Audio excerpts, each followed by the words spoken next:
individuals who have Christmas cheer down to an art. They're the residents of Silvertown West Village, Greg and Susan Wilson, and they're also known to those of us on Christmas Lane as the captains of our street. So how about a warm welcome from the Kiwanis for Greg and Susan Wilson. Tell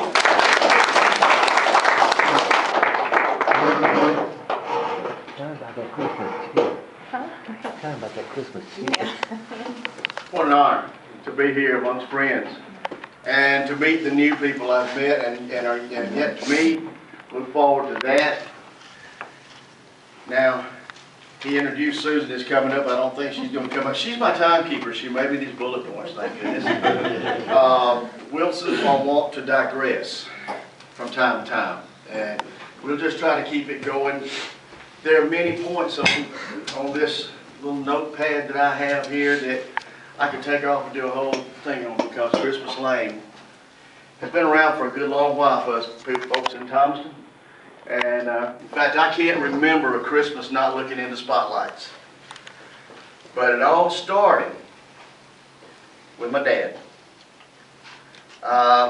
We're not at the house right now, so I used to call him Dad or Daddy when we were at the house. Many of y'all knew George Wilson. Many of you grew up in his program or knew about his program out in Silvertown. He was our recreation director and scoutmaster and coach, and you name it, we called him Coach. And that's what I'll be calling him a lot today, because outside 268 R Street, that's what I always called him, because I was just one of the kids. Coach fought World War II and became close friends with a fairly wealthy family, the Kites, in Swindon, England. And he spent weekends with them. And he noticed something that people in England enjoyed doing at Christmas time. And he was there for 2 Christmases in England before he went to France. They put holly around the door. Now they put lights around the holly with the holly around the door. However, the only time they could burn the lights was in the daytime. Blackout at night. They couldn't do that. But he said, I'm taking that home with me. So I remember 4 years old living on Goodrich Avenue. I think it was probably the first time he ever lit our door. I had never seen, I don't guess, I was 4. But he would take magnolia limbs and line the door and put Christmas lights on. People would come from everywhere to see that. He would do it to both sets of grandparents' doors, and people would come from everywhere to see those. And then other folks started doing it. Well, if anybody who knew Coach Wilson knew that he had a fertile mind, and he was always thinking about what's the next big thing. The next big thing came in the form of a Coca-Cola Santa. Now, a lot of you people are going to remember this Santa Claus. It was his original Santa. We still lived on Goodrich Avenue. They gave him a poster. Some of y'all remember the big old poster of Santa standing up here like this with a Coke. Yes. Well, he took the poster, I think Lamar White gave it to him at the Coca-Cola plant. And he took it and took shellac, put it on the plywood, pasted it down, shellacked over it, cut it out, stuck it on our chimney, put one single spotlight on it. People came from everywhere. Not long thereafter, we moved, when I was, I guess, 6. We moved from Goodrich Avenue to where Susan and I still live today. Didn't think we'd end up there, but that's another story. Anyway, that's where we live, because we cannot leave there, because if we do, my dad would haunt me to my dying day. It is just required that we be there. And anyway, his mind started working. And that summer, he had this idea, and he got some plywood, real thin stuff, marine plywood, good stuff. And he was a pretty good artist, so he started drawing out these L's. You ride by the yard, you'll still see those L's. They're 59 years old this year.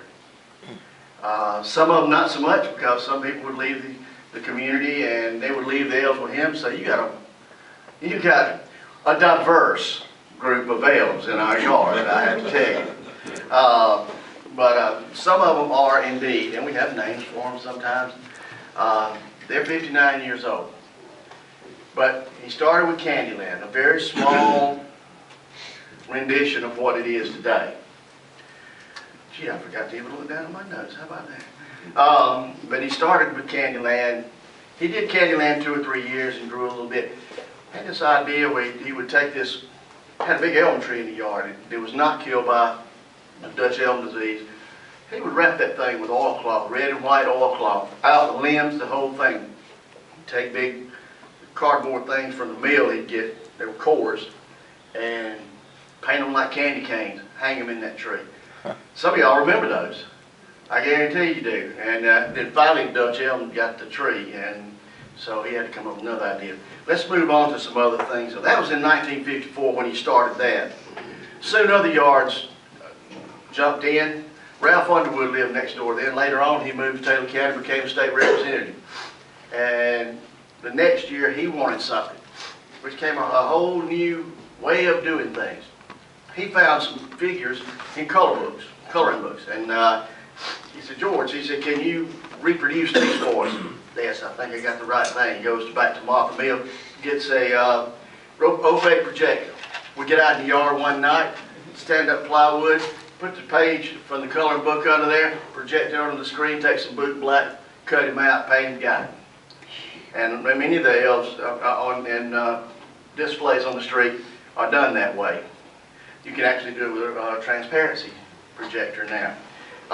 Then right after that, Harvey Simmons across the street started putting up things. Bill Maddox, actually one year Dad put up a Little Town of Bethlehem thing. He only did it for 1 year, and then Bill Maddox took that one, went back to Dad went back to Candyland.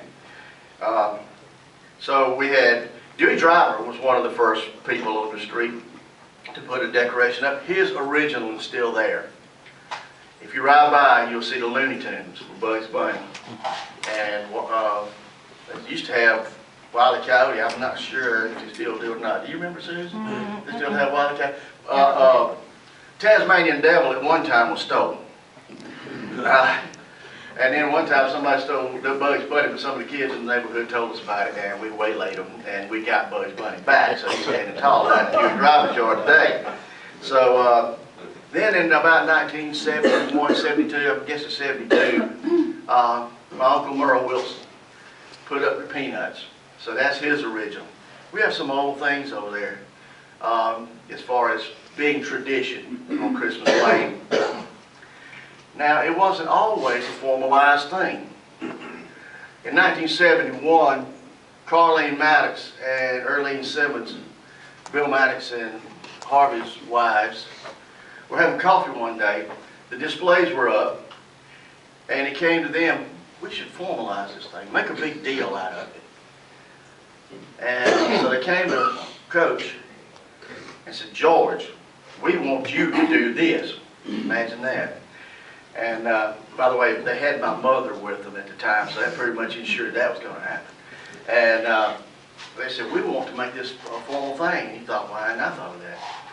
And so they did, and we started putting together with the neighbors a whole idea of Christmas Lane. And one of the things they came up with was the line of Christmas trees and Wilson and Simmons cut and run service. Now what that was, no relation to Dr. Simmons over here. It was Harvey Simmons. And Dad could pretty much leave the mill when he needed to. Harvey worked 4 to 12. So they would get in Harvey's truck and ride out through the county and find, you've seen these little cedar trees like this growing on the fence line where the birds had planted them. And they would run, they would take their loppers, they'd jump out of the car, snap them, throw them back in the truck, and go and just drop them off at people's houses. Then everybody would put them on the street, light them up, so when you rode down that street, it was like you were riding down through a lane of Christmas trees, and the displays were behind. So they did that, and that precipitated Light Up Night. Light Up Night is a big deal for us. It's like I just mentioned a while ago, it's big time, small town. And again, I want to digress for a second. Aren't we lucky to live in a small town? Mm-hmm. I feel sorry for folks who do not live in small towns. And this is a particularly nice one. This might not be heaven, but you can see it from here. And but we always do a light up luncheon. We do this now on the first, it's right after the Georgia-Florida game because we got to be, you know, hemming and hawing over that either way. But it's the first Sunday in November. We all meet, and it's a covered dish thing. We always have a good time. Do a little planning. Very little planning now because we've got it down to such a science that we pretty much know what we're going to do. And so then on light up day, everybody puts up their own display. Then later on, if we have some elderly folks and sick folks we need to help with, we do that. Then on light up morning, we have a breakfast at 9 o'clock. Have to get it pretty quick because the good folks from the city come and pick up our leaves. We have to get the leaves out. We have very good city services, by the way, and I will get to that in a minute. The breakfast and the luncheons have moved from time to time. The breakfast has been in the Silvertown Scout Hall before, the Crowder's Garage, and now it's at the home of John and Donna Off. Final touches on light up day. Get those leaves out of the yard. They have to be gone by noon. And you'll see everybody, and lo and behold, if you do not like the sound of a two-stroke engine, our street is not the place to be. And I'll be honest, I don't like it. Then as I said, we help our neighbors get things up that they're running behind on. We have acquired extra lights, extra cords and stuff, so that we can help them. Then you have the final check on the lights. We usually check ours. Ours is pretty complicated actually, and we check ours the night before, but helping people get lights up. And then we watched the weather radar. And we watched it with great attention this past time. The good Lord was happy. I'm thankful to the good Lord. We're happy that the good Lord granted us a window where Santa could come and do his Santa thing along with Mrs. Claus. That's been a new touch he's added. He's been bringing her lately. And they spend a lot of time with these kids, and they love these kids. And to hear Santa and Mrs. Claus talk about the kids is amazing itself. Santa's arrival, that has been an adventure the whole time. Santa used to come in police cars. Then Coach got this idea. Police cars aren't red. How about a fire truck? So Santa started coming on a fire truck. That's very impressive. Then we had people wanting to help, which brings on Jack Butler. Some of you all remember Jack Butler when he's still around, but he's steam tractor is not. You remember the big old steam tractors? Right. He had that thing. And you could hear him over by the ballpark getting that thing, he'd chugga, chugga, chugga. And then here it'd clankety, clankety, clank.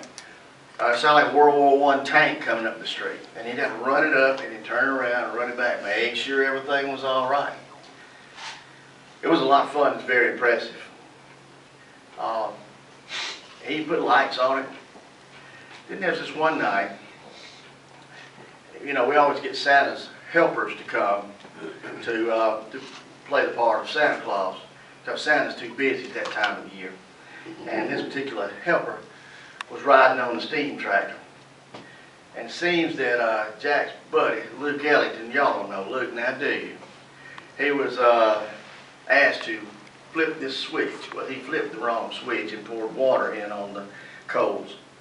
He poured water in on the coals. All of a sudden, hot cinders, wet, hot cinders coming out of the smokestack onto Santa Claus.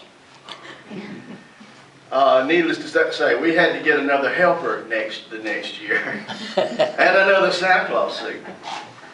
And Dad had to have his car painted. He was following along behind. We have had some adventures.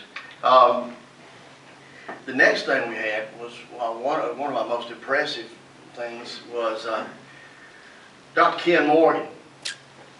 Those beautiful Percheron horses he has, draft horses, pulling that big wagon.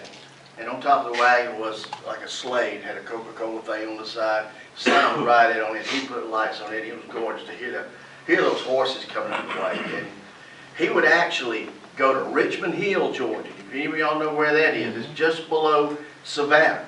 He would leave that morning and drive to Richmond Hill. He had an 18-wheeler for those horses, and do a parade there for the Boy Scouts. And then he had to hustle back over here to get those horses ready. Then he'd have to take them down to the far end of the street and then come back. One year he called me and said he wouldn't be able to do it anymore. Liability issues, and I can understand that totally. And he hated it, he didn't get to do it anymore, and he did too. He was a good man. And now we have Mr. Jeff Kennedy. Jeff lives out in Crest. He knows everything there is to know about tractors. And he has a friend with an old antique John Deere that's restored and fixed up. Jeff brings Santa in and Mrs. Claus on a hayride full of kids. And so far, that has been a really nice thing for us. And we hope sometime that you all will be there. Oh, I forgot. Coach used to have a Triumph TR6 sports car that he and I and Susan loved to drive. And by the way, if we were going to take it racing, I'd let her be the driver because she was good with it. But one year Santa sat on the back of that. So we got Santa in here. Well, we've always had music. Here of late until this year, and there was a conflict of schedule. We've had the Thomaston Brass Ensemble for the last several years, and Danny Smith assures me that they will be back next year to welcome Santa. One thing Dad used to do was gather all the kids at the bottom of our end of our street, and as Santa was coming up, he would walk ahead of Santa and light railroad flares in front of all the houses, just as a touch, and he would gather kids up along the way. And then after light up, we have parties. And at every house, you go from house to house, getting cookies, cider, whatever people have. We just have a really good time. It's a big thing for a small town, for our part of the small town anyway. Now, let's talk about some myths and some facts. There is a myth out there that if you move to our street, you must participate in Christmas Lane. That is a myth.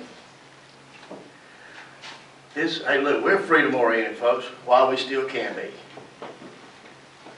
And we're going to be that way. If you don't want to light up, fine, that's the way you want to do it. A lot of times we have extra displays, we will offer them. And in a couple of cases this year, we put up extra displays and folks. They were real appreciative. Sometimes in no thanks, I don't think we want to participate. Fine. Your option. Also, did you all know we get a break every December from the city electric department? Yeah, but don't talk about that. No, we don't. Nor do we ask for one. People say, well, the city ought to help y'all out. No, no, no, no. That is not for the taxpayers of Thomaston, Georgia to deal with. We do this because we want to and we love to. And I'm not a big one to say we're giving back, because nobody gives us anything. Ain't we y'all either, for that matter. So we just do it because we like to. Did you know that Coach Wilson got this started because Martha Mill paid him to do that? And they bought all that lumber? And they bought all that wiring and lights? Didn't happen. That is a myth. He did every bit of it himself. Now, I will tell you one thing. He could muster a small army of young men and women when he came time to put stuff up. In fact, one year, George Hightower was sitting there, his sister came over, and was helping us get some stuff ready to go in the yard, and Dad's Christmas tree fell right on top of her. And I'll never forget that. She said, "You Tarzan, me Jane," and that was her name. And so it was hilarious. I guess you had to be there. But no, everything we did now, I will tell you, Dad did have access to some of the carpenter shop tools. They would let him, when they weren't using them, do that. He was able to purchase wholesale some items from the shops there. But I, somewhere at the house in a notebook, I still have those invoices where he purchased them from Martha Mill.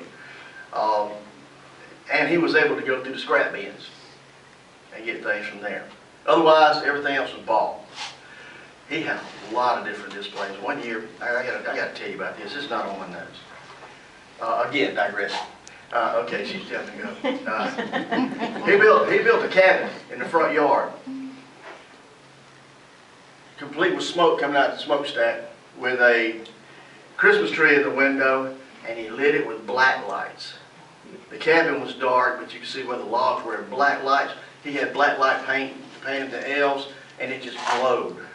Some of y'all remember that. People kept asking. It was hard to build. I helped him. Said, "When are you going to knock that down and put Candyland back up?" You know, so we haven't done anything but Candyland since then. Anyway, another myth. No, now then. Facts. The community of Thomaston, Georgia. This is a real fact. They're so good to us. We try to make it as easy on the taxpayers as we can, but I will tell you the Thomaston Police Department are great at keeping our roads moving. They'll block off and make it one way on light up night.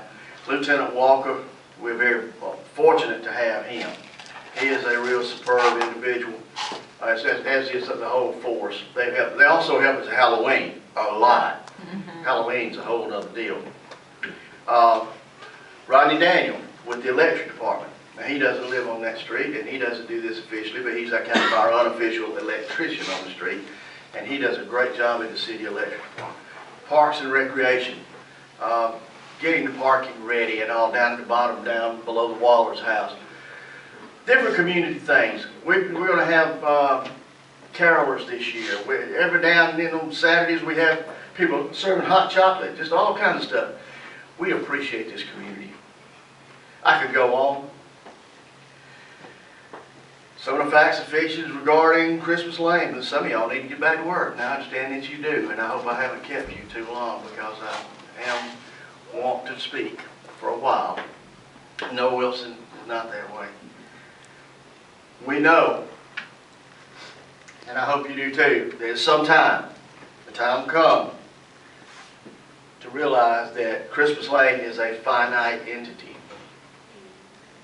There will come a time when it won't be there anymore. But no time soon, we hope. As long as we can, we will. So I'd like to wish you all a Merry Christmas. Yes, I said it. Merry Christmas. And we hope to see you all on Christmas Lane this holiday season. Thank you.